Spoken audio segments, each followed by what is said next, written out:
differential equation of linear section. Differential equation of linear section. Differential equation of कोणाचं linear section. काय प्रकार आहे हा differential equation of linear section. या equation कडे जाण्यापूर्वी थोडं डिफरन्शियल हा शब्द मॅथ्स वाल्या पोरांना जरा जास्त ओळखीचा वाटेल. डिफरन्शिएशन काय डिफरन्शिएशन ज्यावेळेस दोन फंक्शन एकमेकांवर अवलंबून असतात त्यातला एक जरी बदल झाला तर दुसऱ्यामध्ये आपोआप बदल होतो. डेरिव्हेटिव्ह तुम्ही ऐकलेले असणार आणि हे डेरिव्हेटिव्ह काढण्याच्या प्रोसेसला आपण म्हणतो डिफरन्शिएशन. आता हे शब्द तुम्हाला कानावर पडलेले असणार आहेत. बेसिक फिजिक्स आहे तुम्हाला माहिती असणार आहे. व्हेलॉसिटी म्हणजे काय असतं खूप वेळा उपयोगी पडणार आहे आपल्याला याचा. Rate of change of displacement. Rate of change of displacement बऱ्याच वेळा हे कानावर पडणार आहे. म्हणजेच काय चेंज ऑफ डिस्प्लेसमेंट और change in displacement. Change in displacement आणि हा चेंज होण्यासाठी लागलेला कालावधी काय म्हणतो आपण त्याला change in displacement per unit time that is velocity. ठीक आहे. असेलरेशनच्या बाबतीत काय म्हणतो आपण rate of change of velocity. Rate of change of velocity और rate of change in velocity. Rate of change in velocity. ठीक आहे. ऍप्लिकेशन ऑफ डेरिव्हेटिव्हज मध्ये आपण हे जरा डिटेल पाहतो. समजा डिस्प्लेसमेंट x ने दाखवले. डिस्प्लेसमेंट कशाने दाखवलेले x ने. तर मग व्हेलॉसिटी इज इक्वल टू काय असतं dx बाय dt. ठीक आहे असतो dx by dt. That is x is differentiated with respect to time. x is differentiated with respect to time. कळलं इथपर्यंत. आता असेलरेशन म्हणजे काय rate of change of velocity. Acceleration म्हणजे काय rate of change of velocity म्हणजे dv by dt. dv by dt याचा अर्थ व्हेलॉसिटी हे फंक्शन आपण with respect to time differentiate केलेलं असतं. Differentiating velocity with respect to time. समजलं. Actually असेलरेशन is second order derivative of x. Second order derivative of x म्हणजे काय x तुम्ही पहिल्यांदा डिफरन्शिएट केला विथ रिस्पेक्ट टू टाइम काय मिळालं तुम्हाला व्हेलॉसिटी आणि व्हेलॉसिटी परत डिफरन्शिएट केला विथ रिस्पेक्ट टू टाइम कोण मिळालं तुम्हाला असेलरेशन. समजतंय. आता नीट लक्ष द्या. a is equal to p ची व्हॅल्यू किती बाळा आपल्याकडे dx बाय dt. हा तुमचा d बाय dt बाजूला घेतला आणि b ची व्हॅल्यू काय टाकली dx बाय dt. समजतंय.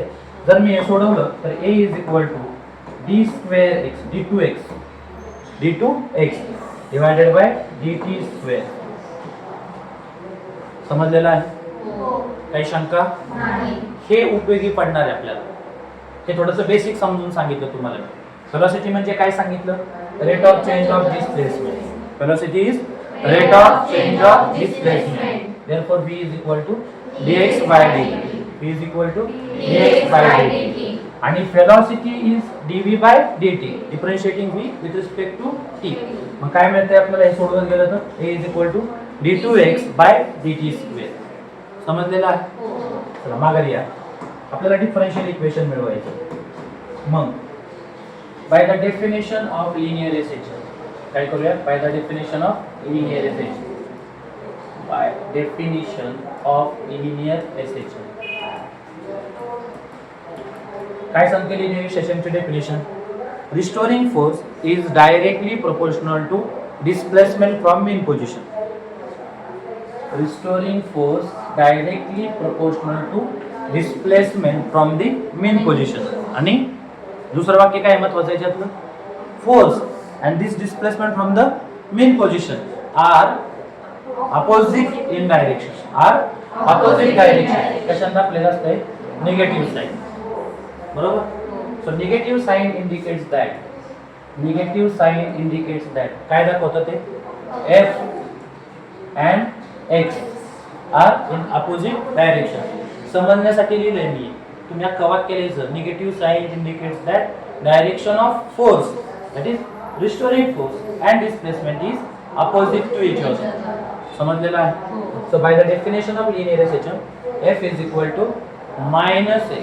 f is equal to minus. Therefore f is equal to minus k. F is equal to minus K. हे प्रोपोर्शनॅलिटी साइन गेलं, त्याच्या जागेवर प्रोपोर्शनॅलिटी कॉन्स्टंट आला. एफ इज इक्वल टू काय मिळालं आपल्याला मायनस के. समजलं इथपर्यंत? देअरफोर हा याच्यातला के कोण आहे ते सांगा. परत परीक्षकाने तुम्हाला त्याचे मार्क नको कट करायला. के म्हणजे कोण आहे? Force constant. के म्हणजे आहे फोर्स कॉन्स्टंट. समजलं? So by the definition of linear system पहिलं महत्त्वाचं वाक्य काय आहे? Restoring force is always directly proportional to the displacement from the mean position. And second, displacement is always directed towards main position. That is, force and displacement are always in the opposite direction. मग mathematically आपण काय सांगितलं? F directly proportional to minus x. याच्यापैकी हा जो negative sign आहे, it indicates that F and x are in the opposite direction. So F is equal to minus k. Again k म्हणजे कोण? Force constant. आता फक्त याचं मॅग्निट्यूड पण substitute करूया. इन मॅग्निट्यूड म्हणजे आपल्याला त्याचा निगेटिव्ह साइन म्हणजे त्याच्या डायरेक्शनची आपल्याला गरज नाही. मग पहा एफ इज इक्वल टू काय मिळेल आपल्याला? K. F is equal to K. समजलं इथपर्यंत? काही शंका आहे का? By Newton second law of motion.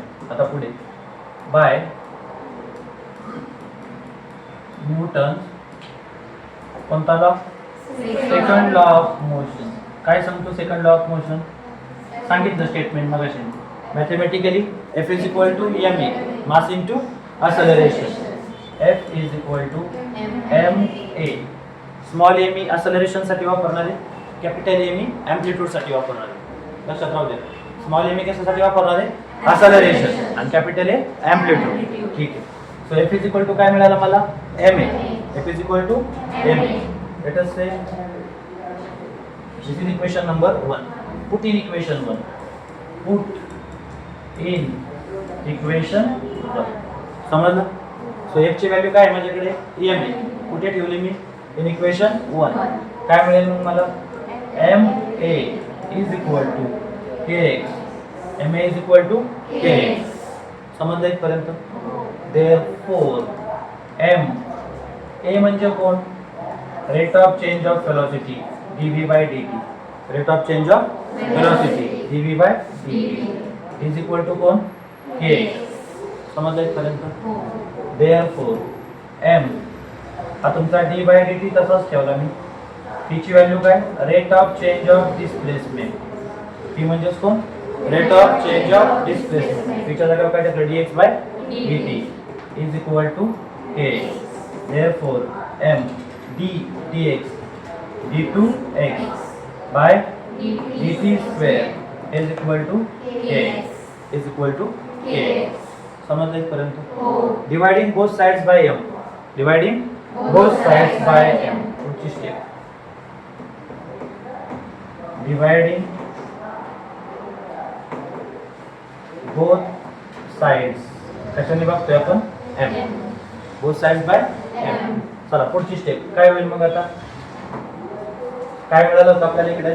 m d2x by dt square is equal to k. त्याला दोन्ही बाजूला आपण कशाने बघतोय? m. मग m ला जर m ने बघतोय आपण तर m कॅन्सल. इथे काय राहील? k by m. So we have d square x by dt square is equal to k by mx. k by mx. But मगाशी आपण याचा उल्लेख केला होता थोडक्यात. But k by m is equal to omega square. k by m is equal to omega square. उचला ही value आणि वरच्या इक्वेशन मध्ये टाका. Therefore d square x by dt square is equal to omega square x. d2x by dt square is equal to omega square x. Therefore d square x by dt square minus omega square x is equal to 0.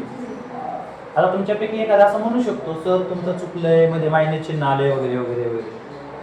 हे जे वगैरे वगैरे वगैरे काय आलं सांगा? इथं मी काय म्हणलं? In magnitude. काय म्हणलं मी? In magnitude. जर मी हे इन मॅग्निट्यूड म्हणत नाही तर हे काय होणार आहे? F minus X. काय होणार आहे? F is equal to minus X. मग इथे काय होणार? F is equal to minus K X. So हा मायनस के एक्स तसाच राहणार. इथे पण मायनस चिन्ह तसंच राहणार. बघा इन मॅग्निट्यूड घेतला तर उत्तर वेगळं येणार आहे. आणि तुम्ही विदाउट मॅग्निट्यूड म्हणजे निगेटिव्ह साईन कन्सिडर करून सोडवताय तर प्रत्येक ठिकाणी इथं निगेटिव्ह साईन येणार आहे, इथं पण निगेटिव्ह साईन येणार. कळलं? मग या बाजूला येताना काय होईल सांगा? इथे पण निगेटिव्ह साईन आहे, इथे पण निगेटिव्ह साईन आहे, इथे पण k बाय m काय आलं? निगेटिव्ह. आणि त्याला दाखवलेला नाही. So d square x by d2 काय म्हणू आपण? d2x by dt square is equal to minus omega square x. ह्या बाजूला काय होणार आहे? ते प्लस होणार. So d2x by dt square plus omega square x is equal to 0. समजले? सो बेसिक काय आहे या सगळ्याचं? तुम्ही सुरुवात करताय डेफिनेशन पासून. सगळ्यात पहिली step definition of linear assertion. काय आहे डेफिनेशन ऑफ लिनियर एसेशन? त्याच्यावरून आपल्याला मिळणार आहे f is equal to minus k. जी काय डेफिनेशन आहे त्याच्यावरून आपल्याला काय मिळणार आहे? f is equal to minus k. नंतर दुसऱ्या स्टेपला काय करायचं आपल्याला? Newton second law of motion वापरायचं. काय वापरायचं आहे? Newton second law of motion. जो काय सांगतो f is equal to mass into acceleration. मग ही व्हॅल्यू आपण इथं सबस्टिट्यूट करतो.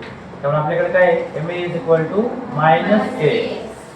मग पुढच्या स्टेपला आपण सांगतो a म्हणजे कोण आहे? dv by dt. पुढच्या स्टेपला आपण सांगतो p म्हणजे कोण आहे? p म्हणजे कोण आहे? Rate of change of displacement. मग हे आपण जर सबस्टिट्यूट केलं तर आपल्याकडे काय तयार होतं? m d square x by dt square. तर d स्क्वेअर x नका म्हणू, d2x म्हणा. तुम्हाला जे योग्य वाटेल तसं म्हणा. d2x by dt square is equal to इकडे कोण आहे? Minus kx. दोन्ही बाजूला आपण m ने डिवाइड केलं. काय मिळालं आपल्याला? d2x by dt square is equal to minus k by m. ठीक आहे. m काय तर चुकले माझ्याकडून. काय लिहायचं चुकले? हा इथे x लिहायला पाहिजे. ठीक आहे. हा तुमचा x आहे तसा k by m. But k by m म्हणजेच कोण? Omega square. k by m म्हणजेच कोण? Omega square. Therefore d square x by dt square ते मायनस वाली टर्म इकडे आली. Omega square x is equal to 0. समजलं? This is differential equation of linear assertion. काय म्हणतो आपण याला? Differential equation of linear oscillation. खरं तर हे अभ्यास करायला जास्त सोपं आहे जरी लिहून दिलेलं असलं किंवा नसलं. तुम्ही घरी गेल्यानंतर जेव्हा लेक्चर परत एकदा पाहता. आता हे रेकॉर्डिंग करत असताना आपण क्लासरूम रेकॉर्डिंग करतोय त्यामुळे जो काही आवाज येतोय तो माझ्या आवाजाबरोबर तुम्हाला परत ऐकावं लागणार आहे. कदाचित एखाद्या ह्या आवाजाची तुमची आठवण निर्माण होईल जी डिसेंबरमध्ये जानेवारीमध्ये जसं तुम्ही तुमच्या अभ्यासावर ठरतोय. कोण लगेच 4 दिवसांनी रिव्हिजन करेल त्यावेळेस आठवेल त्याला, अरे हा आवाज आला तेव्हा सर असं म्हणलं होतं तसं म्हणलं होतं. मग तुमची मेमरी कशाची तरी नेऊन जोडा. सरांनी मध्येच येऊन थांबवलं होतं लेक्चर. का थांबवलं होतं लोक? असं काय घडलं? नाही रेकॉर्डिंग करताना ज्यावेळेस रेकॉर्डिंग पाहत असतात त्यावेळेस त्याचा तर आनंद मिळेलच. थोडक्यात तुमच्या जुन्या आठवणी जागा होत्या. लेक्चरच्या काळातल्या जुन्या आठवणी जाग्या होत्या. आणि दुसरी महत्त्वाची गोष्ट, तुम्हाला जर काही लिहून घ्यायचं असेल तर टप्प्याटप्प्याने लेक्चर पोच करत चालायचं. आणि जेव्हा आपल्याला योग्य वाटेल तेवढं लिहून घ्यायचं. कळतंय? सो गोष्टी थोड्याशा जास्त सोप्या होत्या रेकॉर्डिंग पाहत असताना. चला आता पुढे 3 मार्काचा एक महत्त्वाचा क्वेश्चन आपल्याला अपेक्षित आहे. हे जे आपण एक्सेलरेशनचं डिफरन्शियल म्हणजे आपण डिफरन्शियल इक्वेशन मिळवलं. काय मिळवले? Differential equation. हे जे डिफरन्शियल इक्वेशन आपल्याला मिळालं त्याच्यावरून आपल्याला एक्सप्रेशन सोडवायचे. एक्सेलरेशन, वेलोसिटी आणि डिस्प्लेसमेंट. कॅल्क्युलस मेथड म्हणतात त्याला. काय म्हणतात त्याला? Calculus method. म्हणजे by using differential equation obtain expression for acceleration, velocity and displacement by calculus method. पाहता कसं नीट लक्ष द्यायचं. 3 मार्कासाठी हा प्रश्न विचारला जातो. प्रश्नाची सुरुवातच काय आहे? By using differential equation. काय आहे? By using differential equation. So मग we know differential equation of linear oscillation. We know that काय आहे? Differential equation of linear oscillation. Differential equation of linear assertion. काय आहे लिनियर एसेशनचं डिफरन्शियल इक्वेशन? काय शिकलो मग आपण? d2x by dt square plus omega square x is equal to 0. समजलं? असं डिफरन्शियल इक्वेशन आपल्याला दिलेलं आहे. याच्यामध्ये हा जो ओमेगा आहे त्याच्यामध्ये हा जो ओमेगा आहे तो काय दाखवतो, फिर omega is equal to angular speed. कोण आहे? Angular speed of a particle performing linear SHM. जो पार्टिकल लिनियर एसेशन मध्ये आहे त्याचं एक आहे अँग्युलर स्पीड. समजलं? डिफरन्शियल इक्वेशन कसं मिळवायचं आपण पाहिलेलं आहे. मग हे जे डिफरन्शियल इक्वेशन आहे ते काय आहे, d2x/dt² plus omega square X is equal to 0. हे डिफरन्शियल इक्वेशन आपल्याला मिळालेलं आहे. याचा वापर करून आपल्याला डिस्प्लेसमेंट, वेलोसिटी, एक्सेलरेशनचे एक्सप्रेशन मिळवायचे आहे. पहा आता पहिलं एक्सप्रेशन फॉर एक्सेलरेशन. पहिले एक्सप्रेशन आहे expression for acceleration. Expression for acceleration of a particle performing linear SHM. Linear SHM मध्ये असणाऱ्या पार्टिकलचं आपल्याला काय करायचं आहे, एक्सेलरेशन काढायचं. नाऊ काय आहे आपल्याकडे, by differential equation d2x/dt² plus omega square X is equal to 0. d2x/dt² plus omega square X is equal to 0. काय शंका इथपर्यंत? देअरफॉर d2x/dt²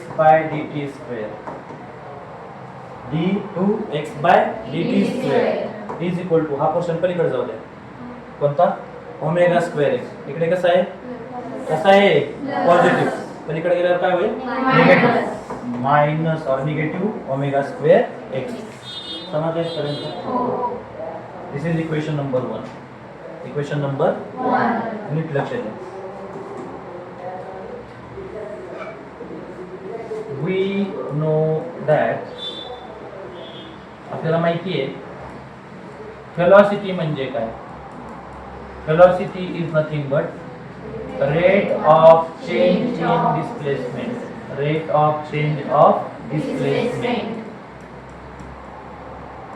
आजच माहित झाले, याच्यापूर्वी माहितच नव्हतं. आज कोण आहे का? P इज इक्वल टू काय आहे, dx/dt. P is equal to dx/dt. काय शंका नाही. कशासाठी सोडवतोय आपण एक्सप्रेशन? सुरुवात करणार आहे आपण एक्सेलरेशन पासून. कशापासून? एक्सेलरेशन. सांग, एक्सेलरेशन इज डिफाइंड ॲज काय, rate of change in velocity. Rate of change in velocity. Velocity मध्ये होणारा चेंज, त्याचा आपल्याला काय करायचं आहे, रेट. तर divided by time. Change in velocity divided by time, अर्थात rate of change in velocity. Therefore मगाशीच मी सांगितलं स्मॉल ए मी कशासाठी वापरणार आहे, एक्सेलरेशन, आणि कॅपिटल ए एम्प्लिट्यूड. मग acceleration is equal to rate of change in velocity dv by dt. that is derivative of it with respect to t. therefore a is equal to, हे तुमचं d by dt तसंच ठेवलं तुम्ही, पण v म्हणजे काय मिळाले तुम्हाला, dx by dt. हे काय मिळाले तुम्हाला, dx by dt मिळालं ना. करा change. therefore a is equal to d2x divided by dt square. this is acceleration. कोण आहे, acceleration. therefore equation 1 becomes d2x by dt square. d2x divided by dt square is nothing but a. म्हणजे आपण equation एक जर substitute केलं तर याच्या जागेवर काय लिहिणार आपण, a म्हणजे कोण, acceleration. so therefore equation 1 becomes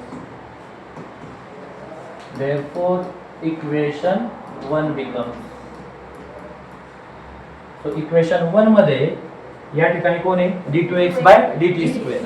आणि d2x by dt square म्हणजेच कोण, a म्हणजेच कोण, acceleration.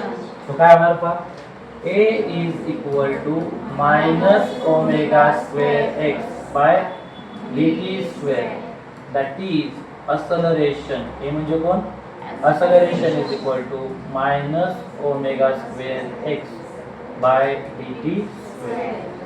this is expression for acceleration of a particle performing linear SHM. कशाचं एक्सप्रेशन आहे, expression for acceleration. expression for acceleration. so this is nothing but expression for acceleration. expression for acceleration. समजलं? ठीक आहे. फक्त acceleration चं expression विचारलेलं नाही, पुढे चालून वेलोसिटीचं पण विचारलंय आणि पुढे चालून डिस्प्लेसमेंटचं पण विचारलं. आता एक लक्षात ठेवा, जेव्हा तुम्ही इंटिग्रेशन काढता, डेरिव्हेटिव्ह काढता, तेव्हा तुम्ही असं म्हणता इंटिग्रेटिंग टी तर पुढे काय असावं लागतं with respect to T. Integrating समजा y रेस टू n असेल तर विथ रिस्पेक्ट टू y असं म्हणावं लागतं आपल्याला. Integrating x let us say sin तर तुम्हाला काय लिहावं लागतं with respect to x. With respect to x हे बेसिक थोडंसं माहिती असलं पाहिजे. भलेही तुमच्यातल्या काही पोरांचा बायोलॉजी असेल, तुमचा मॅथ्स नसेल, तुम्हाला असं वाटेल डोक्यावरून गेले, एवढं बेसिक मॅथ्स आपल्याला मॅथमॅटिकल मेथड्समध्ये क्लास 11ला होतं. ठीक. आता नीट लक्ष द्या, मला काय सांगायचं तिकडे. आपल्याकडे असलरेशनचा फॉर्म्युला आहे. काय येतो? Acceleration is equal to negative omega square x by D T square that is minus omega square x by D T square. शंका कुणाची इथपर्यंत? याच्यावरून आपल्याला एक एक्सप्रेशन फॉर असलरेशन मिळालं. तर नीट लक्ष द्या. पुढे सोडवतोय मी expression for velocity. Expression for velocity. Expression for velocity. For change screen बदलू जरा, म्हणजे एखाद्याला चित्र रंगीबेरंगी आवडत असतील तर त्याला वाटेल तरी बाबा काहीतरी चेंज चाललंय, नाहीतर आपलं उगाच बोर होतंय असं होईल. ठीक आहे चला. वेलोसिटी म्हणजे काय? आजच्याच लेक्चर मध्ये 3-4 वेळा वेळ येतात. वेलोसिटी म्हणजे काय? Rate of change of displacement. जमते की तुम्हाला? आणि एक्सेलरेशन म्हणजे काय? Rate of change of velocity. अरे वा. Expression for velocity. Expression for velocity. मग आता मला सांगा, आपण असं शिकलोय की acceleration is nothing but rate of change in velocity. Change in velocity. Sir कदाचित तुम्हाला वाचायला तरी येत नसेल किंवा आम्ही जे सांगतो ते ऐकण्यात तरी फरक असावा. हो, एक्सप्रेशन कोणासाठी सोडवायचंय? वेलोसिटी. तुम्ही फॉर्म्युला वापरताय एक्सेलरेशन. काय चाललंय नक्की? आहे का डोकं ठिकाणावर आहे का? लोकमान्य टिळकांनी एका ठिकाणी विचारलं होतं, सरकारचं डोकं ठिकाणावर आहे का? तसं तुमच्यापैकी एखादा उठून विचारेल, सर तुमचं डोकं ठिकाणावर आहे ना? ते आम्हाला काय माहिती, बघा आता आहे का. जरी आपण एक्सेलरेशन पासून सुरुवात करत असलो तरी त्याच्या पाठीमागचं काहीतरी कारण आहे. बघूया कारण काय. एक्सेलरेशन म्हणजे कोण आहे? dv by dt. एक्सेलरेशन म्हणजे कोण आहे? dv by dt. कोण म्हणतो? मी म्हणतो. काय rate of change in velocity. मग आता तुमच्या एक लक्षात आलं असेल की जे एक्सेलरेशन आहे ते झालं dv बाय dt. काय झालं? dv by dt. शंका कोणाची पर्यंत? ठीक आहे. पण एक्सेलरेशनचा एक फॉर्म्युला पण आहे आपल्याकडे गोंडस पाठीमागे सोडवलेला. काय तो गोंडस फॉर्म्युला? अरे अरे हे बघा ना. अरे काय तो formula? Minus omega square x by D T square. इसको बोलना मत, याला विसरायचं नाही. हाच आपला काय तारणहार आहे. कसं काय बघा आता. डीव्ही बाय डी टी घेतलं. माझी मध्येच इच्छा झाली, माझी मध्येच काय इच्छा झाली, हा जो डीव्ही बाय डी टी आहे हा काय डीव्ही बाय डी टी आहे, त्याला dx ने गुणू, dx ने भागू. dx ने गुणलो, dx ने भागलो. असं कसं ठीक आहे. असं कसं? हे तुमचं मूळचं कोण आहे? dv by dt. काय केलं मी? dx ने गुणलो, dx ने भागलो. आता चिटिंग आहे. मग कशा सांगतो लिहिलं, कसं लिहिलं होतं ते दाखवतो. हा मूळचा dv, हा इकडचा भागलेला dx इंटू हा इथला dx आणि हा मूळचा dv. ओळखता? ओळखलं काय? आहे का? जरा ओळखीचं वाटतंय का? वाटतंय का? त्यामुळे काय चाललंय माझं माहित नाही मला काय चाललंय. जी सुटेल ती सुटेल, मी आता सोडवत चालतो. ठीक आहे. Rate of change of displacement, rate of change of displacement is velocity. Rate of change of displacement is velocity. But rate of change in किंवा चेंज ऑफ डिस्प्लेसमेंट म्हणजे कोण असते? वेलोसिटी. खूप वेळा झालंय. Rate of change of displacement म्हणजे dx by dt म्हणजे कोण हो? v. कोण? v. v is the velocity. करा सबस्टिट्यूट. काय मिळेल मग आता? therefore acceleration is equal to v dv by dx. प्रत्येक स्टेपला वेगळं काहीतरी लिहितं, नीट लिहिता येत नाही. ठीक आहे. dv बाय dx हे काय dv बाय dx. मग v कुठे? अरे आला ना, dx by dt, dx by dt v. प्रत्येक स्टेपला चेंज नाही केला तर तेच राहील. मग गणितात चेंज काय करणार आपण? आपल्याला जे मिळायचे ते मिळणार आहे का? नाही. आता नीट लक्ष द्या. त्या माननीय महाशयाला ओळखतो आपण. कोण आहे? असलरेशन. कुठे असलरेशन?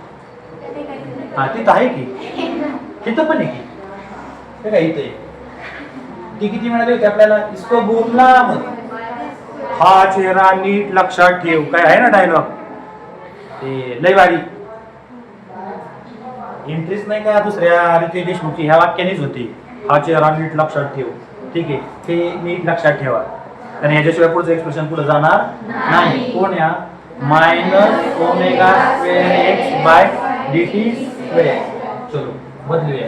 देअरफॉर त्याला इकडे घेतो, फी dv बाय dx आणि असलरेशनची व्हॅल्यू काय? Minus omega square x by dt square. Thanks to equation 1.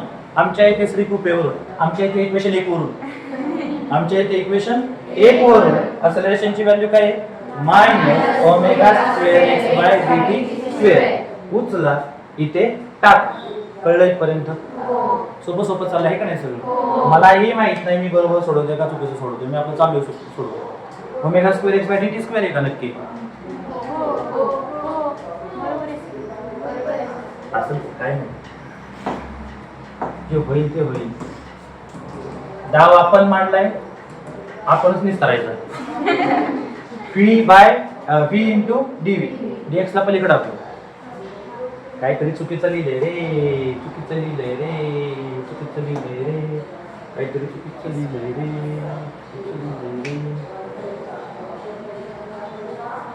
d square x by dt square is equal to omega square X. Velocity म्हणजे काय? Rate of change of displacement. Acceleration म्हणजे काय? Rate of change in velocity. बरोबर? मग a म्हणजे काय मिळेल आपल्याला? d square x by dt square. a म्हणजे काय मिळाले बघा, काय लिहिलंय म्हणलं ना, काहीतरी चुकीचं लिहिलंय रे. a च्या जागा काय? d square x by dt square आणि या बाजूला काय मिळाले आपल्याला? Minus omega square. कोण या? Minus omega square x. म्हणजे ह्याच्या जागा आपण लिहिणार आहोत असलरेशन. काय लिहिणार आहोत? असलरेशन. आणि इकडे काय लिहिणार आहोत? Minus omega square x. काय लिहिणार आहोत? Minus omega square x. हे तुमचं इक्वेशन 1.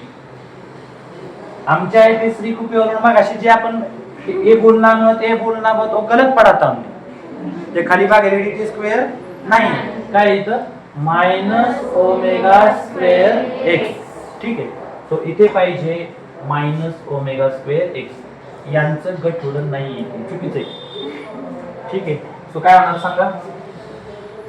हे तुमचं v dv बाय dx. ठीक आहे. आता एखाद्या अर्धवटरावाने अर्धच लेक्चर बघितलं, एखाद्या अर्धवटरावाने काय केलं? अर्धच लेक्चर बघितलं. अयो सरांनी चुकीचं शिकवलं होतं त्या दिवशी, ते चुकून चुकलं होतं. काय झालं होतं? चुकून चुकलं होतं. ते जर चुकून चुकलं नसतं तर इथं माझ्या लक्षात आलं नसतं, मी डायरेक्ट वापरलं असतं. असलरेशनचा formula minus omega square x आहे हे मला माहिती आहे, फक्त तिथे कदाचित काहीतरी डोक्यात वेगळंच चाललं असेल, विसरून गेलो. अरे हे चुकीचं चाललंय. आता बरोबर जागेवर आलोय आपण. आलो जागेवर. So v dv by dx आणि इथं काय टाकायचं आपल्याला? Minus omega square. कळलं? मी तोच विचार करत होतो dt येईल कसा, कारण आपल्याला इंटिग्रेशन करायचे. इंटिग्रेशन करताना तुम्ही असं म्हणणार आहे पुढे चलन v with respect to phi. त्यामुळे v with respect to v इंटिग्रेशनचं साइन येणार, dv आले पुढे. आणि x च्या बाबतीत dx. dt चं काय करायचं असा प्रश्न मला पडायला लागला होता, ते चुकलं होतं. जाऊ दे हार्ट dx पलीकडे. v dv is equal to minus omega square x आणि हे पलीकडून आलेले dx. कळलं? इंटिग्रेटिंग बोथ साइड्स, दोन्ही बाजूचं इंटिग्रेशन करून. Integrating both sides, integrating both sides. चला करूया इंटिग्रेशन. करायचं integration of phi dv, integration of phi dv, that is phi with respect to d. पुढे मायनस ओमेगा स्क्वेअर कॉन्स्टंट आला, minus omega square constant. काय आलं इथं? x dx. काय आलं? x dx. मन में लड्डू फूटा, basic integration of x raise to n with respect to x, n वा घाते x रेज टू n, काय होतं याचं integration n x raise to n plus 1, x raise to n plus 1 divided by n plus 1 plus c constant of integration, हे finite नाही, indefinite, बरोबर. So x raise to n च आपण काय करतोय integration with respect to x, काय होतं जेवढा घात असेल त्यात एक मिळवायचं आणि तेवढ्यानेच भागायचं. मग इथं काहीच नाही म्हणजे किती आहे 1, काहीच नाही म्हणजे इथं किती आहे 1, त्यात एक मिळवायचं, किती झालं 1 आणि 1 2. सो इथे पुढची स्टेप काय येणार आहे सांगा सांगा सांगा सांगा देअरफॉर काय होणार इथं p स्क्वेअर बाय 2, काय होणार आहे p स्क्वेअर बाय, इंटिग्रेशन वापरून झालं ना, काय होणार आहे p square by 2 is equal to हे मायनस ओमेगा स्क्वेअर, इथे काय होणार आहे x square by 2 plus c is the constant of integration. समजलंय का? किती घातांकी 1 म्हणजे n ची व्हॅल्यू किती आहे 1, n प्लस 1 मग 1 plus 1 p square divided by 2, हा मायनस ओमेगा स्क्वेअर तसंच ठेवला आणि इथं काय होणार x स्क्वेअर बाय 2. सो आता सध्या आपल्याकडे आपण इथे येऊन थांबलेलो आहोत, p square by 2 equals to काय पुढं मायनस ओमेगा स्क्वेअर ऑलरेडी बाहेर आलं होतं, x square by 2 plus c, असंच मिळालं ना आपल्याला. हे रिअरेंज करू व्यवस्थित, p square by 2 is equal to minus omega square x square by 2 plus c. समजलं इथपर्यंत? काही शंका? आता नीट लक्ष द्या. When particle is at extreme position, when particle is at extreme position, when particle is at extreme position, आठवा काय आठवा, हा आपला जोखा, हा माणूस इथपर्यंत गेला, इथं जाऊन तो थांबतो आणि परत माघारी फिरतो. तसाच तिकडून माघारी आला, इकडे जातो, तिथे जाऊन थांबतो आणि इथून परत माघारी येतो. या पोझिशनला म्हणतात एक्स्ट्रीम पोझिशन. त्याच्या दोन एक्स्ट्रीमिटीज असतात, ती आणि ती, राईट साईडची आणि लेफ्ट साईड. ठीक आहे, आता मला सांगा पार्टिकल इथं गेल्यानंतर थांबतो म्हणजे त्याचा वेग किती होतो 0. किती होतो 0. So when particle is at extreme position p is equal to किती आला 0. p is equal to 0. आणि एक्स्ट्रीम पोझिशनला particle is at extreme position म्हणजे maximum displacement of a particle, maximum displacement of a particle from the mean position is known as its amplitude. So when particle is at extreme position p is equal to 0 and x is equal to काय आहे a. समजलं पर्यंत? put in this equation, let us say 2 नंबरचं equation असेल तर put in equation 2. therefore equation 2 becomes चला equation 2 काय होईल बघा, इथं 0 टाकणार आपण. at extreme position b is equal to 0. 0 चा स्क्वेअर 0 डिवायडेड बाय 2. शून्याला कुठल्याही संख्येने भागलं तर किती आलं 0 मायनस ओमेगा स्क्वेअर x च्या जागेवर काय आला a त्याचा square divided by 2 plus c. समजलं इथपर्यंत? मग आता मला c ची व्हॅल्यू काढायची. कशाची व्हॅल्यू काढायची c. चला काढा c ची व्हॅल्यू याच्यावरून. किती होणार आहे c? निगेटिव्ह पोर्शन पलीकडे गेला, काय मिळेल आपल्याला c is equal to, therefore c is equal to, हा पोर्शन पलीकडे गेला omega square a square by c. c नाही काय 2, काय इथं कळलं? हा c इकडे ठेवला, हे पलीकडे गेला. ही जी व्हॅल्यू मिळाली put in equation 2. Put in equation 2. ठीक आहे, पुट इन इक्वेशन काय आपल्याकडे p square by 2 equals to minus omega square x square by 2 आणि c ची व्हॅल्यू काय मिळाली आपल्याला omega square a square by 2. समजलं? बेरीज आहे, कुठल्याही क्रमाने मी लिहू शकतो. therefore p square by 2 is equal to बेरीज आहे ना, कुठल्याही क्रमाने लिहू शकतो. मग हे आधी लिही आणि सबस्ट्रॅक्शन वाली टर्म नंतर लिही. काय होईल मग? Omega square a square by 2 minus omega square x square by 2. कळलं? ओमेगा स्क्वेअर कॉमन निघेल. काय होईल बघा? P square by 2 is equal to omega square common. दोन्ही बाजूला 2 ने गुणला आधी. दोन्ही बाजूला 2 ने गुणलं. लिहित बसत नाही. 2 ने गुणलं 2 2 कॅन्सल. याला पण 2 ने गुणणार आहे आपण. मग या टर्मला 2 ने गुणलं 2 2 कॅन्सल. या टर्मला 2 ने गुणलं 2 2 कॅन्सल. काय उरलं मग? Therefore p square. आता उरलेलातून ओमेगा स्क्वेअर बाजूला आला. कोण बाजूला आलाय? Omega square.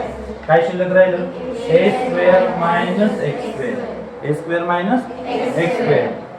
Therefore taking square root. Taking square root. P स्क्वेअरचं स्क्वेअर रूट किती आलं? पी. ओमेगा स्क्वेअरचं plus or minus omega. Plus or minus omega. पुढे square root of a square minus a square minus x square.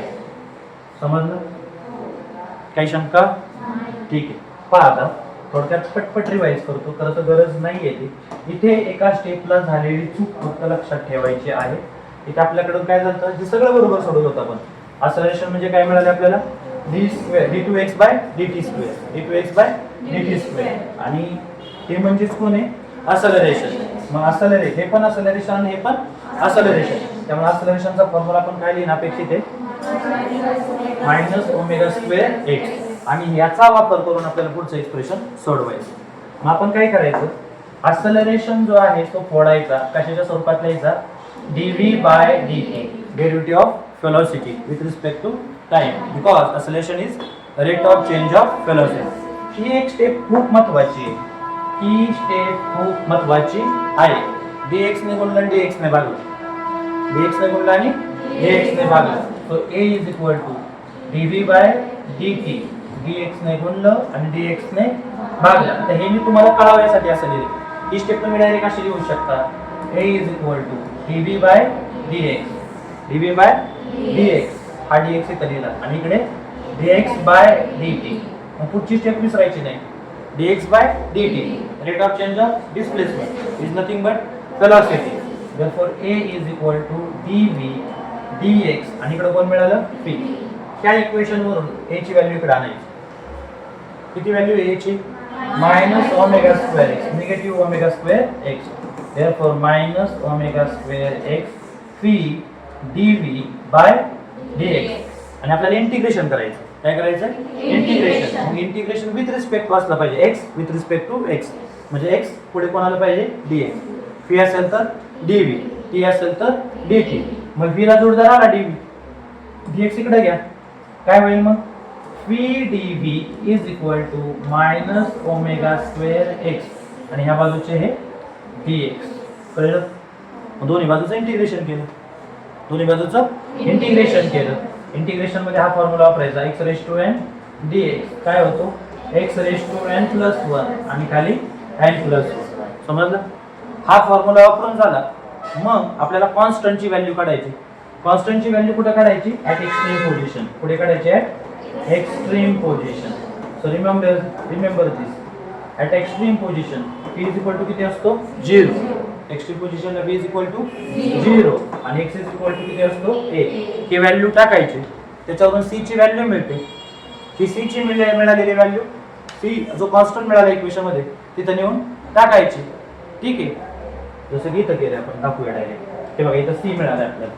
Omega square by 2 minus omega square x square by 2 plus c. मग आपण काय केलं? ही जी c ची value काढलेली आहे. हे बघा c ची व्हॅल्यू काढली. काय काढली? Omega square a square by 2. त्यासाठी कुठली पोझिशन वापरली आपण? Extreme position. मग एक्स्ट्रीम पोझिशनला v इज इक्वल टू 0 आणि x is equal to a. त्यामुळे c ची जी व्हॅल्यू मिळाली ती इक्वेशन 2 मध्ये टाकली. हे इक्वेशन मिळालं आपल्याला. बेरीज आहे कम्युटेटिव्ह लॉ. बेरीज कुठल्याही क्रमाने केली तरी चालते. बेरीज केली, क्रम बदलला. ओमेगा स्क्वेअर कॉमन काढलाय. दोन्ही बाजूला इथं 2 आहे, तिथं 2 आहे, तिथं 2 आहे. 2 ने गुणलं. 2चा खात्मा 2 कॅन्सल. काय शिल्लक राहिलं?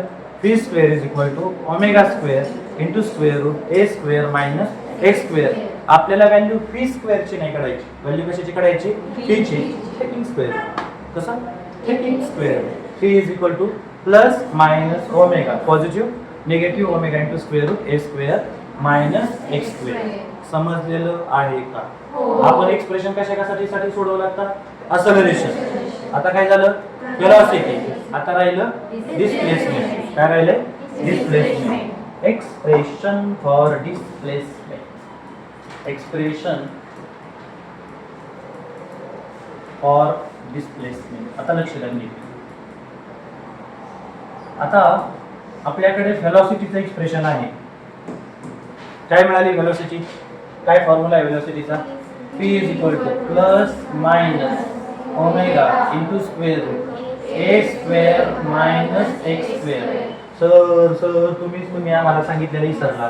आपलं काय ठरलं होतं? आपलं काय ठरलं होतं अँप्लिट्यूड कशाने दाखवायचं? ए. इथे बघा, इथं तुम्ही काय करायला पाहिजे होतं? कॅपिटल ए वापरायला पाहिजे होतं, कारण की मग गोळ होतोय. असलेरेशनला पण स्मॉल ए आणि अँप्लिट्यूडला पण ए. दोघं समोर दोघांची गाठ पडली तर एकमेकांना कॅन्सल करतात आणि मग सगळं चुकल. कारण की असलेरेशनचा स्मॉल ए आणि अँप्लिट्यूडचा कॅपिटल ए असायला पाहिजे, म्हणजे कॅन्सल करणार नाही. दोघं स्मॉल गेले की गडबडीत आपल्याकडून होऊ शकतो ए कॅन्सल. तर तसं नका करू. इथं एक्स इज इक्वल टू काय टाकायला पाहिजे होता मी? ए. थोडा बदल होईल. इथं काय होणार? A square. इथं काय होणार आहे? A square. इथं काय होणार? A square. इथं काय होणार? A square. इथं काय होणार? A square. इथं काय होणार? A square. आलाय बघा. ठीक आहे. So v is equal to plus minus omega into square root a square minus x square. शंका नाही? समजलेलं आहे. Expression for displacement. Expression for displacement. परत एकदा ते वाक्य फेकायचंय आपल्याला. Velocity is defined as. काय velocity म्हणजे? Rate of change of displacement. Rate of change of displacement. Rate of change of displacement. अर्थात p म्हणजे कोण? dx by dt. p म्हणजे कोण? dx by dt. उचला p च्या जागेवर टाका. dx by dt is equal to plus minus omega into square root a square minus x square. कळलं? कसली अवघड स्टेप आहे का? p is equal to dx by dt टाका. याच्यानंतरची स्टेप काय बघा, ह्या dt ला पलीकडे पावर पाठवा पाहुण्यांकडे. पाहुण्यांना या जरा आमच्याकडे. मग आता कोण कोणाला आणायचंय बघा. कोण कोणास म्हणायला नाही, कोण कुठे आणले. इथं कोण आहे? dx. हा जो पोर्शन आहे स्क्वेअर रूट मध्ये येऊ द्या इकडे. आला ए स्क्वेअर मायनस एक्स स्क्वेअर. कसं आहे? स्क्वेअर रूट मध्ये. चांगलं आहे का वाईट आहे ते नाही. कसं आहे? हे इकडे घ्या स्क्वेअर रूट मध्ये. पुढे कोण आता? Is equal to plus minus omega dt. Plus minus omega dt. कळलं? शंका नाही? इथेही आपल्याला इंटिग्रेशन करायचं. इथे पण आपल्याला काय करायचंय? इंटिग्रेशन करायचंय. ठीक आहे. Integrating both sides. डायरेक्टली इथे आता मी integration of 1 by square root of a square minus x square with respect to x is equal to plus minus omega constant है integration of t. समजलं? शंका नाही? याचा एक फॉर्म्युला आहे जो आपल्याला इंटिग्रेशन मध्ये आपण समजून घेतो. काय आहे याचा फॉर्म्युला? याचा फॉर्म्युला असा आहे, हे होतं sine inverse of x by a. काय होतं? Sine inverse of x by a. ही एक बेसिक गोष्ट आहे जी तुम्हाला माहिती असली पाहिजे, मग काहीच अडचण येणार नाही. मग ॲज वी नो दॅट हा जर फॉर्म्युला तुम्हाला माहिती असेल तर काही अडचण येणार नाही. मग आपण याचं काय करूया? बट हे जे आहे integration of dx upon root a square minus x square is equal to काय असणार आहे? Sine inverse of x by a plus c alpha. आता c घेऊन झालाय ना, मग आता काय घेऊया? अल्फा. अल्फा कोण आहे? Constant of integration. कोण आहे? Constant of integration. उचला कोणाला? याला आणि टाका ही व्हॅल्यू टाकायची. काय शिल्लक राहिलं मग याच्या जागेवर? Sine inverse of x by a is equal to, चुकतंय सर तुमचं, काय चुकतंय, काय चुकतंय, काय चुकतंय, हा ठीक आहे, अल्फा नंतर टाकू आपण. हे जे आहे ना, हा जो फॉर्म्युला आपण वापरल्यानंतर आपल्याला काय मिळालं ते पहा. काय मिळालं? Sine inverse of x by a, sine inverse of x by a, दोन्हीकडचं इंटिग्रेशन एकाच वेळेस सोडवतो ना आपण, एकच कॉन्स्टंट टाकू, is equal to plus minus omega t, integration of d t is equal to t, integration of d t is equal to t. आणि हाच तो कॉन्स्टंट ऑफ इंटिग्रेशन. कोण या? Constant of integration. समजलेलं आहे? आता या इनवर्सला सांगूया, तुम्ही जरा पलीकडे जाता का? मग काय होईल पहा, x by a is equal to, sir असं जातं का हो साइन इनवर्स पलीकडे? जातं का हो? हा बरं जाऊ दे, चला. X by a is equal to sine plus minus omega, काय plus minus omega, considering only magnitude, फक्त मॅग्निट्यूड कन्सिडर करूया, निगेटिव्ह साइन काय घेत बसायचं नाही. काय होईल मग? Omega t plus alpha, omega t plus alpha, म्हणजे सुरुवातीला घेतानाच आपण काय करूया, considering only magnitude, phi is equal to omega into square root a square minus x square. हे निगेटिव्ह साइन येणार नाही, हे निगेटिव्ह साइन येणार नाही, इथेही तुमचं निगेटिव्ह साइन येणार नाही.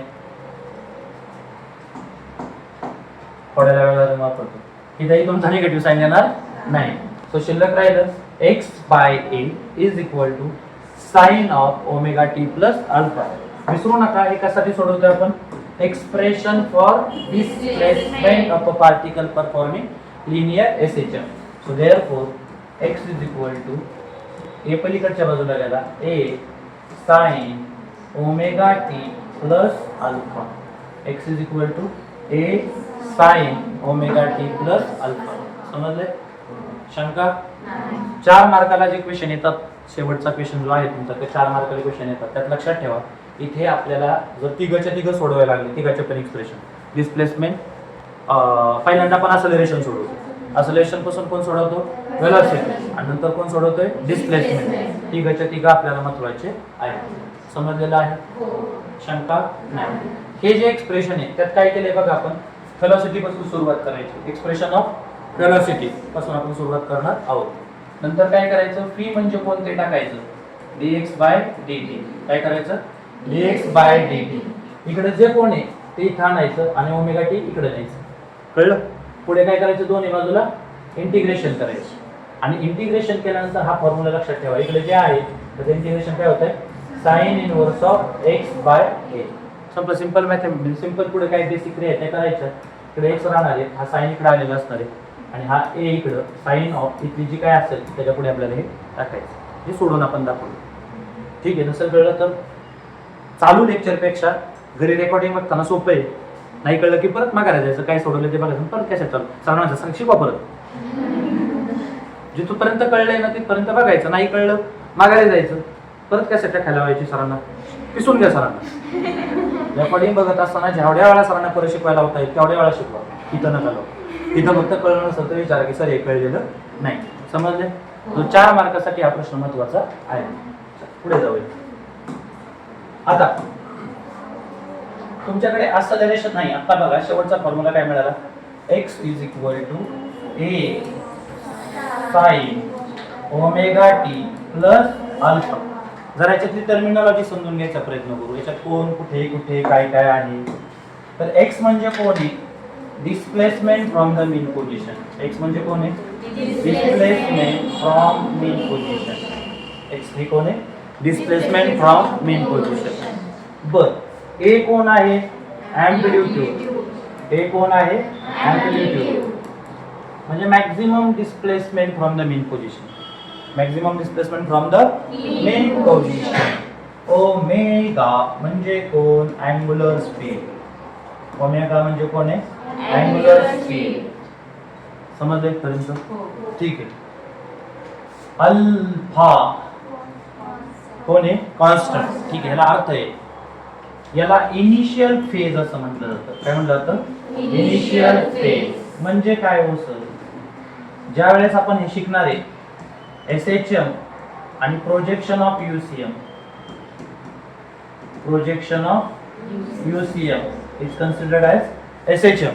त्यावेळेस मी तुम्हाला जरा डिटेल सांगेल की इनिशियल फेज म्हणजे काय असतं, म्हणजे ऑसिलेशनची सुरुवात कुठून होते. मग त्यासाठी एक आपण फ्रेम ऑफ रेफरन्स घेतलेला असतो. त्या फ्रेम ऑफ रेफरन्स पासून तो किती अँगलला होता सुरुवात होत असताना. सो इनिशियल अँगल जो आहे त्याला आपण काय म्हणतो, सुरुवात होत असताना इनिशियल फेज, त्यालाच काय म्हणतात, इपो. काय म्हणतात त्याला, इपो. आता ही ब्रॅकेट मध्ये जी टर्मिनॉलॉजी येते, ही जी ब्रॅकेट मध्ये टर्मिनॉलॉजी येते त्याला म्हणलं जातं फेज ऑफ ऑसिलेशन. म्हणजे कोण, ओमेगा टी प्लस अल्फा. काय म्हणतात त्याला, phase of oscillation. Phase of oscillation. समजलं? काय काय कळलं सांगा. एक्स म्हणजे कोण, डिस्प्लेसमेंट. ए म्हणजे कोण, ए म्हणजे कोण, amplitude. Omega angular speed. Omega is equal to 2 pi by t. किंवा omega is equal to 2 pi n. N म्हणजे फ्रिक्वेन्सी. एन म्हणजे काय, frequency. Number of oscillations perform by the particle in unit time. Number of oscillations perform by the particle in unit time म्हणजे कोण, frequency. समजलं? Time taken by particle to complete one oscillation. Time taken by particle to complete one oscillation is period of oscillation. ठीक आहे. Alpha म्हणजे कोण, initial phase. त्यालाच आपण काय म्हणतोय, इपो. ठीक आहे.